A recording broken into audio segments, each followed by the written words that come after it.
coming up on this edition of Southwest TV News. We're excited where we are. We have close to 600 volunteers. We're about a third of the way through. And so we are happy where we are, but we have a ways to go. The simple math says we need another 1,400 or so. As the temperatures continue to heat up in the coming weeks, more people will be spending time in the backyard with fire pits or enjoying a meal on the barbecue. And before you embark on this favorite pastime, there's a few safety tips to keep in mind. Daffodils are in the spotlight, representing a sense of hope and renewal, and part of the Canadian Cancer Society's major fundraising campaign for the year.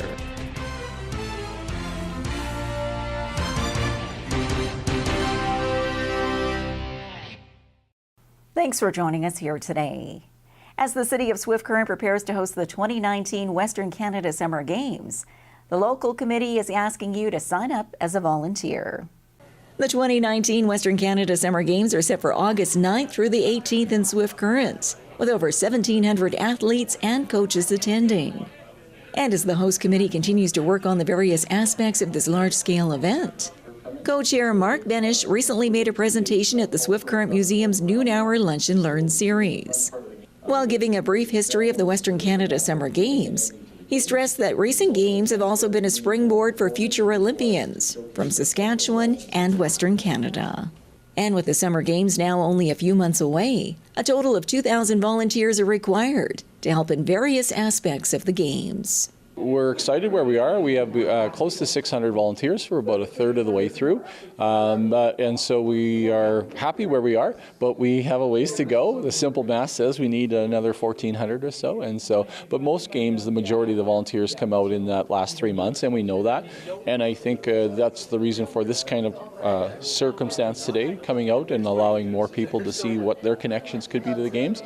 And so I guess our message today is to come out and be a part of the games, because it's a really rewarding experience, and they can help kind of shine a spotlight on Swift Current. An overall rewarding opportunity not just for the community, but for those individuals participating in the games. And so besides the skill development and the community nature and the friendships there, it pays dividends in so many ways back that we want them to be selfish and gain from the games in some way, shape, or form. But it's really just about helping kids, helping our community, and to put on to allow the games to be the best possible experience for our athletes. To find out more information on volunteering or supporting the 2019 Western Canada Summer Games in other areas, log on to their website or contact the Games office directly.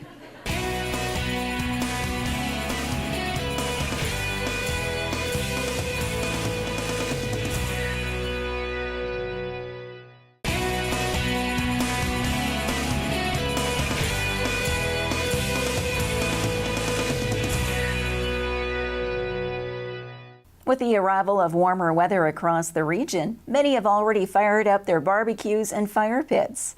And the local fire department is reminding you to stay safe throughout the coming weeks. As the temperatures continue to heat up in the coming weeks, more people will be spending time in the backyard with fire pits or enjoying a meal on the barbecue. And before you embark on this favorite pastime, there's a few safety tips to keep in mind. An encouragement to double check before you have your first barbecue. Give it a clean, get the grease and debris out from last year, clean off the burners, and while you've got it all apart, check the hoses, check the burners, specifically the rubber hosing underneath, and if you see some damage on there, doing a soap test to make sure it's not leaking, or just replace the hoses. We want to keep them away from the house, usually 3 to 4 feet, making sure that we've got some clearance around the barbecue and keeping it away from our house and combustibles. And as moisture levels vary throughout the season, you're reminded to keep a garden hose handy in case the sparks start to fly in the backyard. If you're going to start your fire pit and have your fire pit open, that's wonderful. By law, you need to have your garden hose out, water on, and it's stretched out to protect your yard and your neighbors. And if you do intend to use a fire pit this season, ensure it's built to code and that you have a permit from the city. More information on fire pit permits are available through the City of Swift Current's website or by calling the fire department.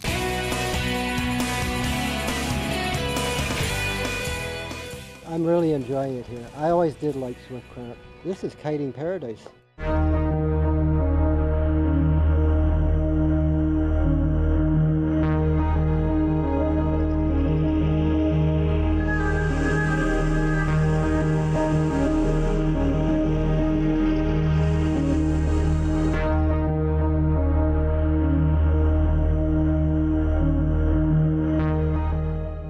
Hi, my name's Nancy Lowry.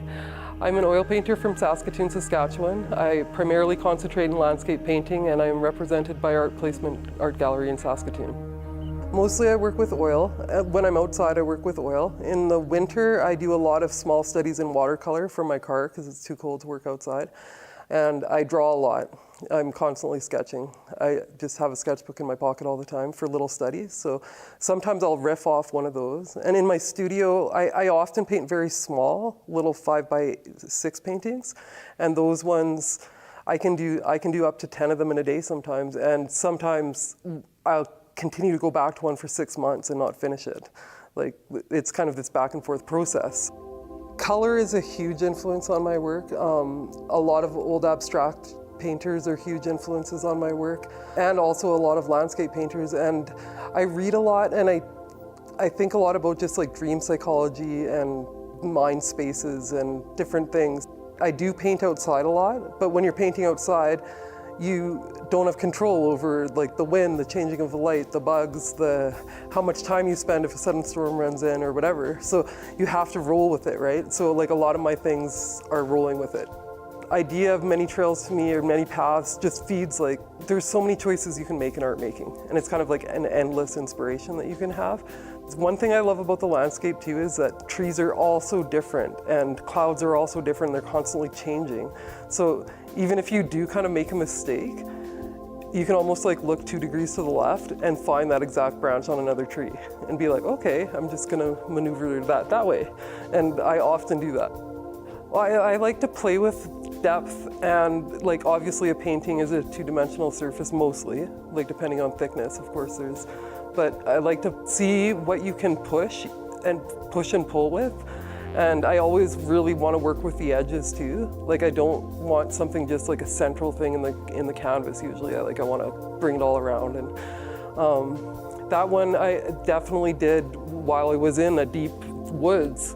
And so some of the things that I was trying to capture are way back there, and some of them are right close to you.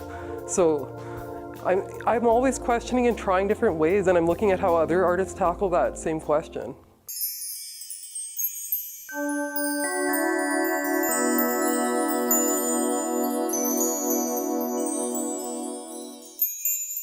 For me, the big jump when I connected with Art Placement, the commercial gallery, was, for one thing, it was very validating. I had known that gallery since I was a child, and the people that have run that gallery are artists that I looked up to. They have work in this show. It validates you to collectors. It puts you to a new audience. They've sold work to mine to different private collections and things that I would never have had access to. Having a validating gallery that is reputed, which like both Slate and Art Placement are outside of the province. Like if you tell someone in another gallery in Toronto or Vancouver or something, that's where you show, you're already accredited to some degree.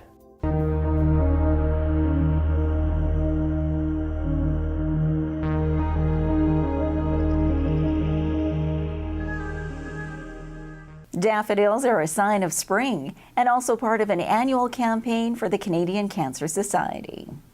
The Canadian Cancer Society is busy year-round raising awareness and funds for cancer research and other programming. And during the month of April, daffodils are in the spotlight, representing a sense of hope and renewal, and part of the Canadian Cancer Society's major fundraising campaign for the year. And funds have been used to increase the survival rate from 25% in the 1940s to over 60% today. So, that's pretty exciting, and we thank those people that have ordered flowers, the businesses and the individuals that have ordered flowers in the past and even this year. Ziegler goes on to add that the Daffodil Campaign and other fundraisers throughout the year benefit cancer patients and their families, as cancer rates continue to increase across the country. It's expected to raise by 40%, so 40% increase in incidence of cancer by 2030. And which increases the demand for more research and more services. So now more than ever, we really need generous support of our donors. More information on the annual Daffodil Campaign, healthy lifestyle choices, and cancer in general can all be found online.